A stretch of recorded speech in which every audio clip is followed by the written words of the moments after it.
రాను. నేను ఎట్టి పరిస్థితుల్లోనే రాను. అయినా నేను ఎందుకు రావాలి? ఎవరి కోసం రావాలి? నాకు తన మీద కోపంగా ఉందని జలాలకి తెలిసి రావాలి. కానీ ప్రస్తుతం వారికి మీరు కోపంగా ఉన్న ఎలాంటి నష్టం లేదు. ఎందుకంటే ప్రస్తుతం వారికి వారి మీదే కోపంగా ఉంది. మహామంగ చేసిన ద్రోహానికి వారు ఎంత బాధపడుతున్నారంటే వారు మీ బాధను అర్థం చేసుకునే స్థితిలో లేరు. మీరు అక్కడుంటే వారికి కొంచెం ధైర్యంగా ఉంటుంది. అప్పుడు మరి మళ్ళీ ఆకర్షితులవుతారు. ఎంతైనా షహన్షా నమ్మకం కలిగిన వ్యక్తి మీరు ఒక్కరే మిగిలారు. ఏంటి ఏమన్నావు నువ్వు? మళ్ళీ అను. ఒక్కదాన్నే మిగిలినంటే అర్థమేంటి? ఆరంభం నుంచి నేను ఒక్కదాన్నే ఉన్నాను. కానీ నన్ను వదిలేసి వారు జోధా బేగం వెంట పరుగు పెట్టారు. వారు తిరిగి వచ్చినప్పటి నుంచి వారు నన్ను అసలు పట్టించుకునేలేదు. ఇదంతా జోధా బేగం వల్లే జరిగింది. నీకు అది అర్థం కావడం లేదా హోషియార్?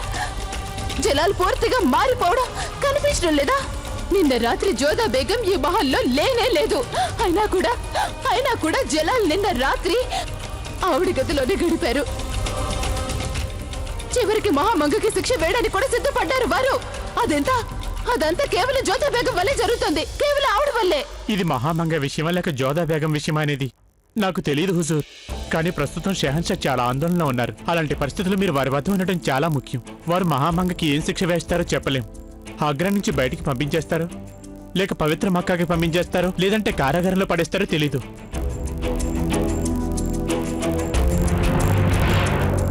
అది నాకు కూడా తెలియట్లేదు హోషియార్. జలాల్ మనసులో ఏముందో నాకు అస్సలు తెలియడం లేదు.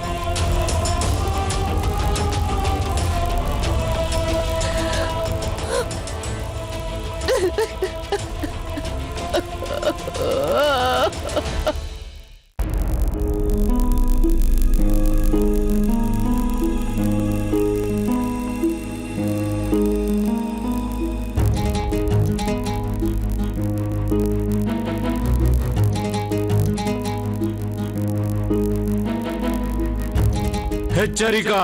హిందూ దేశపు షహీన్షా అల్లాకి ప్రతిరూపం, భవిష్యత్ కాంతి కిరణం బాద్షా జలాలుద్దీన్ మహమ్మద్ వేంచేస్తున్నారో.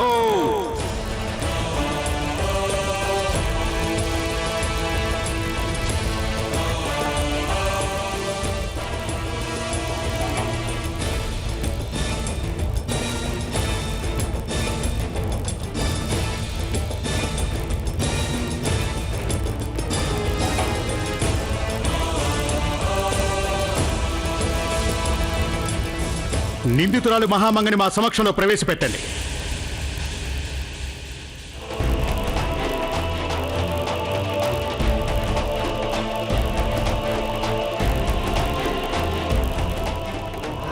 నిండు సభలో తీర్పిస్తున్నప్పుడు ఒక షహన్షా తన మనోభావాల్ని పట్టించుకోకూడదు అంటారు. మా ప్రయత్నం ఏంటంటే మా మనోభావాలకి మా తీర్పుపై ఎలాంటి ప్రభావం ఉండకూడదు అన్నది. ఖాన్ సాబ్, రాజ్యపు కార్యకలాపాలు ఆరంభించండి.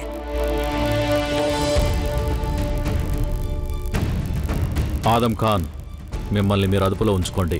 ప్రస్తుతం మీరున్నది ప్రత్యేక దర్బారులో అన్నది గుర్తుంచుకోండి.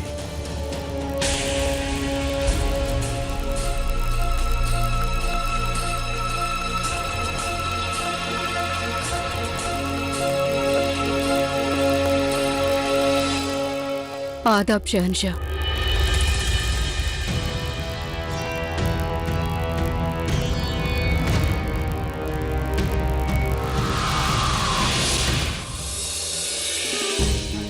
నిందితురాలైన మహామంగ, మీరు మీ శక్తిని, మీ పదవిని దుర్వినియోగం చేశారని మీపై ఆరోపణ మోపబడింది. అదేమిటంటే షహన్షాని దారి తప్పించి వారిని వంచారని ఆ ఆరోపణ. ఖాన్ సాబ్, అందరికీ జరిగిందంతా వివరంగా తెలియజేయండి.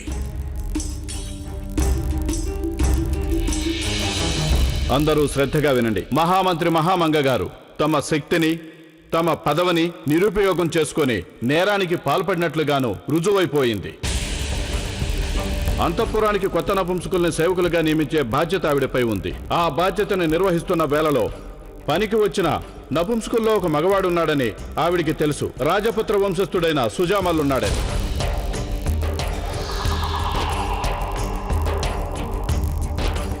మొఘలయ సామ్రాజ్యం పట్ల అతని నేరం నిరూపణ అయిపోయింది.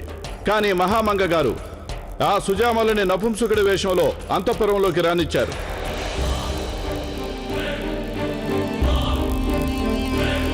ఆ పని వల్ల ఆవిడ తన కర్తవ్యం పట్ల ద్రోహం చేయడమే కాకుండా మొఘలాయ సామ్రాజ్యపు నియమ నిబంధనలను కూడా ఉల్లంఘించారు. అంతేకాక ఆవిడ మొఘలాయ సామ్రాజ్యపు భద్రతకు కూడా హాని కల్పించారు. ఆనాడు అసలు దిలావర్ ఖాన్ ఆవిడ ముందుకొచ్చి ఫిర్యాదు చేసుకుంటే ఆవిడ అతన్ని బెదిరించి భయపెట్టి వెళ్ళగొట్టేశారు. ఖాన్ సాబ్, నీ వల్లే మా అమ్మీజానికి అపకారం జరిగింది. నీ వల్లే ఆవిడ అమర్యాదకి గురవుతుంది. మా అమ్మ మీద ఒట్టు. అందుకు నిన్ను నేను శిక్షిస్తాను, తప్పకుండా శిక్షిస్తాను. మీరు ఇలా ఎందుకు చేశారు పెద్దమ్మ? మీరు మా పట్ల ఇలా ప్రవర్తిస్తారని మేము ఏనాడు కూడా కలలో కూడా అనుకోలేదు. తన వ్యక్తిగత ప్రయోజనం కోసం మహామంగ గారు సుజామలని అంతఃపురంలోకి ప్రవేశించేలా చేశారు. అంతేకాకుండా షహన్షా గారికి దిలావర్ మీద అనుమానం కలిగినప్పుడే ఆవిడ షహన్షా గారికి అబద్ధపు సమాచారం చెప్పి దారి తప్పించారు. సుజామల్ బదావర్లో కనిపించినట్లు చెప్పారు. అంతేకాదు, ఈవిడ షహన్షా గారి నమ్మకాన్ని వమ్ము చేశారు. మా బేగం పవిత్ర శీలాన్ని శంకించేలా చేశారు. ఆవిడ మీద మా మనసులో విషబీజాలు నాటారు.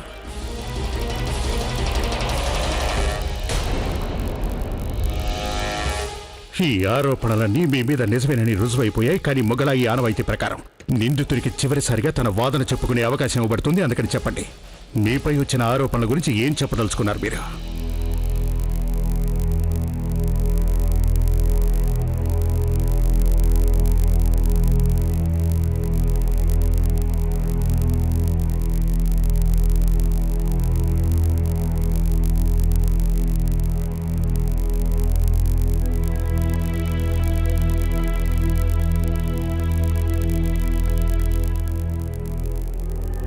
లేదు,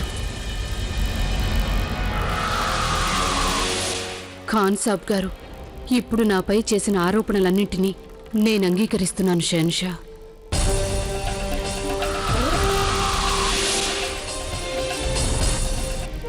నేరస్తురాలు తన నేరాల్ని అంగీకరించారు. మహామంగని నేరస్తురాలుగా నిర్ణయిస్తూ ఆవిడ తన మంత్రి పదవిని దుర్వినియోగం చేశారని, షహన్షాని తప్పుదారి పట్టించారని నిరూపణ అయింది. మరి మీరు శిక్షణ అనుభవించడానికి సిద్ధంగా ఉన్నారే? చిత్తం.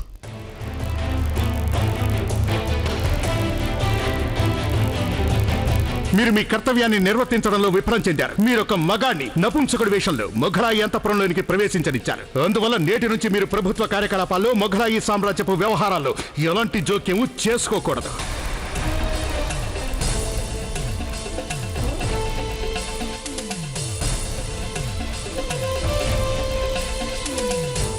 ఇక నుంచి మీరు షహన్షాకి ఎలాంటి సలహాలు చెప్పకూడదు. సామ్రాజ్యానికి సంబంధించిన భద్రతా వ్యవహారాలని ఖాన్ సాబ్ గారే చూసుకుంటారు. మహామంగ, మీకు గల అన్ని అధికారాలు, హక్కులు రద్దు చేస్తున్నాం.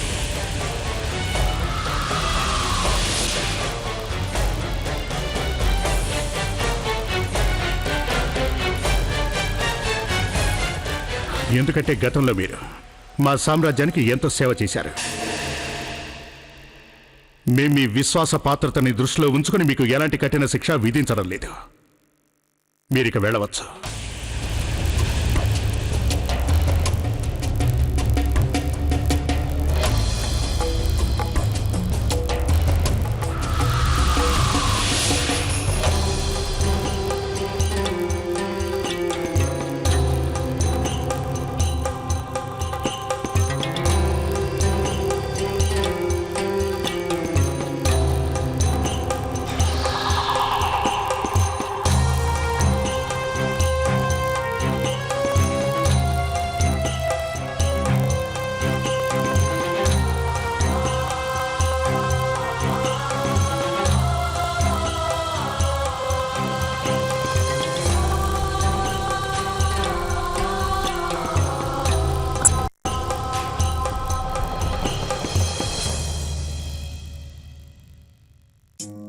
ఖాజీ సాబ్, మన నూతన అధికారుల పేర్లను అందరి సమక్షంలో ప్రకటించండి. షహన్షా ఆదేశానుసారం షహన్షా గారి సంరక్షణలో ఈ సామ్రాజ్యానికి విశ్వాసపాత్రుడైన శంషుద్దీన్ ఖాన్ గారిని సామ్రాజ్యపు ప్రధానమంత్రిగాను అలాగే ఖజానాల వ్యవహారాల మంత్రిగాను నియమించడమైనది.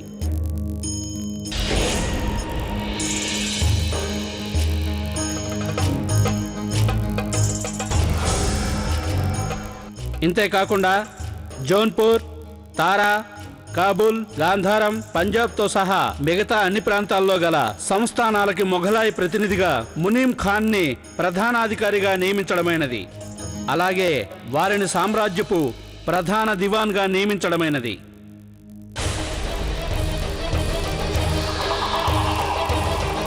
శంషుద్దీన్ ఖాన్ గారు అలాగే మునీం ఖాన్తో కలిసి మొఘలాయి సామ్రాజ్యపు బందోబస్తును నిర్వహిస్తారు.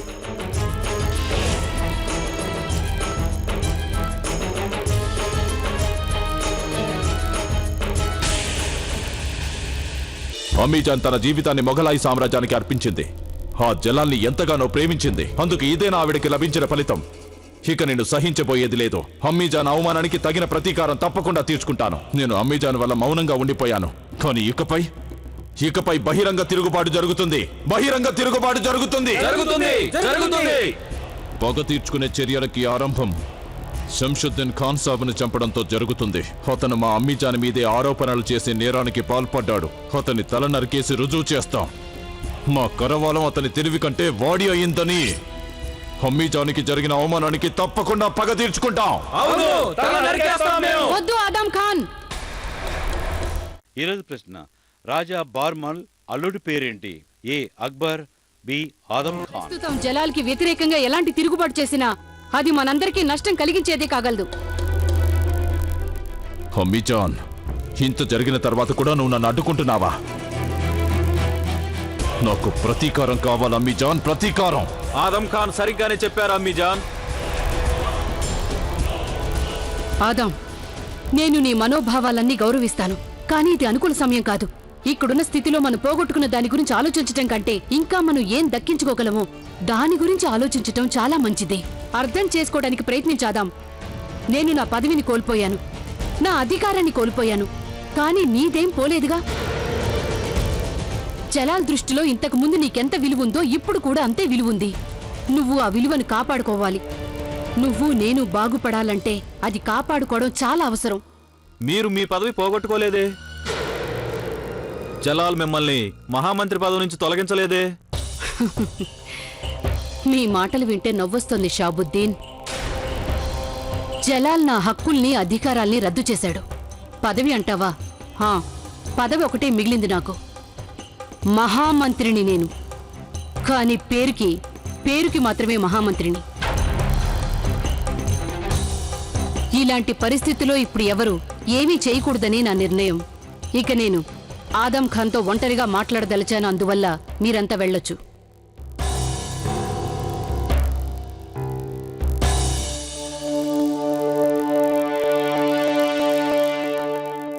నన్ను ఇలా ఆపడం వల్ల నీకేం లాభం అమ్మీజాన్? ఈ ప్రాణాలు దక్కుతాయి, అదే నాకు లాభం. నీకేమో నీ స్వేచ్ఛ నీకే ఉంటుంది. ఈ స్వేచ్ఛ మున్ముందు సరైన సమయంలో నీకు ఉపయోగపడుతుంది. ఇక ప్రస్తుతం నువ్వు జలాల్కి వ్యతిరేకంగా ఒక్క అడుగు ముందుకు వేసినా జరగబోయేదేంటంటే జలాల్ నిన్ను శాశ్వతంగా సమాధిలోనో కారాగారంలోనో పడేయొచ్చు. అలా జరగడం నాకిష్టం లేదు ఆదాం. నాకు ఈ లోకంలో నువ్వు తప్ప ఇంకెవరూ లేరు. నేను నిన్ను దూరం చేసుకోలేను ఆదాం. ప్రస్తుతం నాకు నీ క్షేమం, నా క్షేమం తప్ప ఇంకేవీ ముఖ్యం కాదు.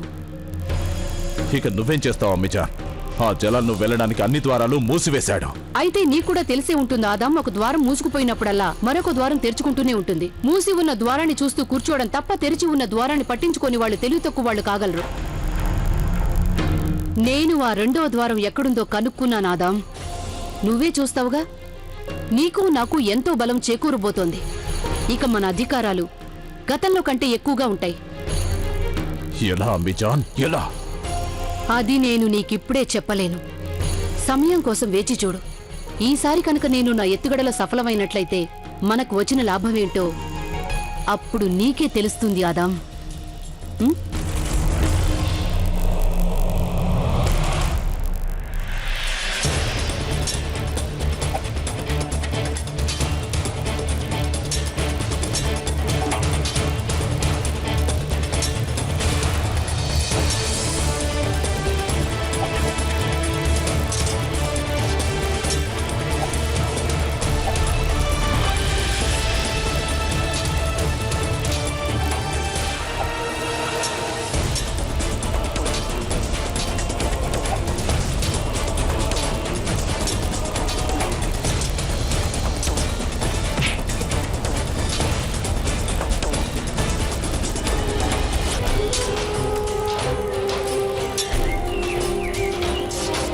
మీకు మా మీద చాలా కోపంగా ఉంది జోధ. మీరు ఇలా కోపగించుకోవడం సబబే. ఖాన్ సాబ్, షహన్షా గారి వైఖరి అంత బాగున్నట్లేదు. ఇలాంటి సమయంలో వారితో మాట్లాడడం మంచిదేనంటారా? మనకి వేరే గత్యంతరం లేదు.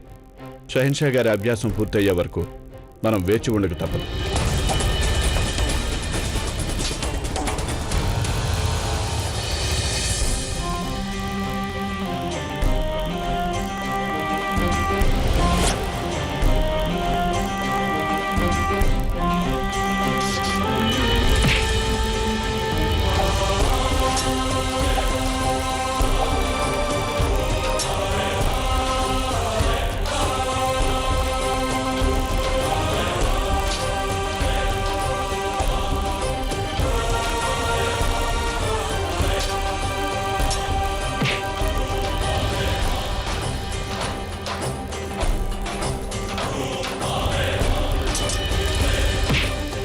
ఆగండి.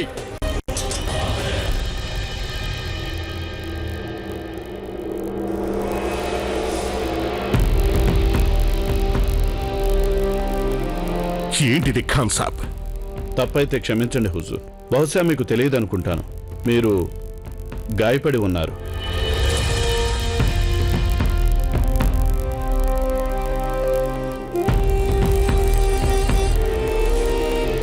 ఇది అభ్యాసం మాత్రమే, యుద్ధం కాదు. ఇక ముందు జాగ్రత్తగా ఉండండి. వెళ్ళండి. ఇక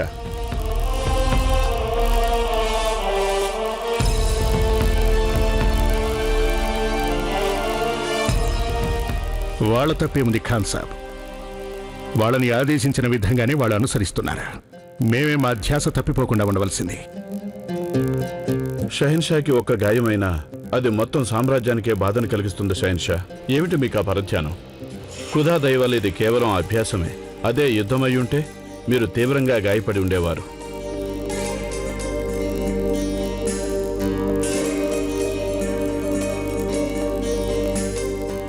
మేము ఏ రోజు గాయపడ్డాం ఖాన్ సాబ్?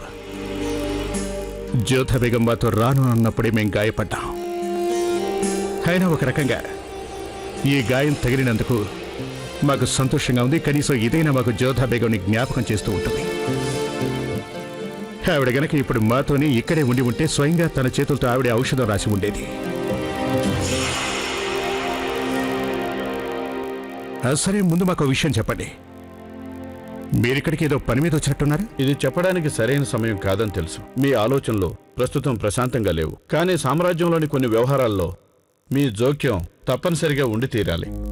ఆ వ్యవహారాలేంటో వివరంగా చెప్పండి. హుజూర్ తమరు వెళ్ళడానికి ముందుగా ఖజానాలో చేరిన సొమ్ము, దానికి సంబంధించిన తనిఖీ మాకు అప్పచెప్పి వెళ్లారు. ఖజానా లెక్కల్లో చాలా గందరగోళం జరిగింది. సుంకాల పేరుతో వసూళ్లయ్యే సొమ్ము జమయ్యే విషయాల్లో కూడా కొన్ని గందరగోళాలు జరిగాయి. ఇక ఇచ్చిపుచ్చుకునే వ్యవహారాల్లో కూడా ఫిర్యాదులు అందాయి. ఈ విషయంలో మీ సలహా ఏమిటి ఖాన్ సాబ్? మనకి ఈ వ్యవహారాలన్నీ పరీక్షించడానికి ఒక నిజాయితీ గల వ్యక్తి అవసరం ఉంది. ఆ వ్యక్తి నమ్మకస్తుడై ఉండాలి, అనుభవజ్ఞుడై ఉండాలి, దేనికి లొంగనివాడై ఉండాలి. అందువల్ల నా దృష్టిలో హకీం మిర్జా తగినవాడనిపిస్తుంది. వద్దు ఖాన్ సాబ్, ప్రస్తుతానికి మిర్జా కాబూల్ని చూసుకోవాలి. మరైతే మీరే ఆదేశించండి. ఈ బాధ్యత ఎవరికి అప్పగించాలి? ఈరోజు ప్రశ్న: రాజా బార్మల్ అల్లుడి పేరేంటి? ఏ అక్బర్, బి ఆదం ఖాన్. సరైన సమాధానాన్ని జట్టి అని టైప్ చేసి స్పేస్ ఇచ్చి ఏ లేదా బి అని టైప్ చేసి 57575కి ఈరోజే SMS చేయండి.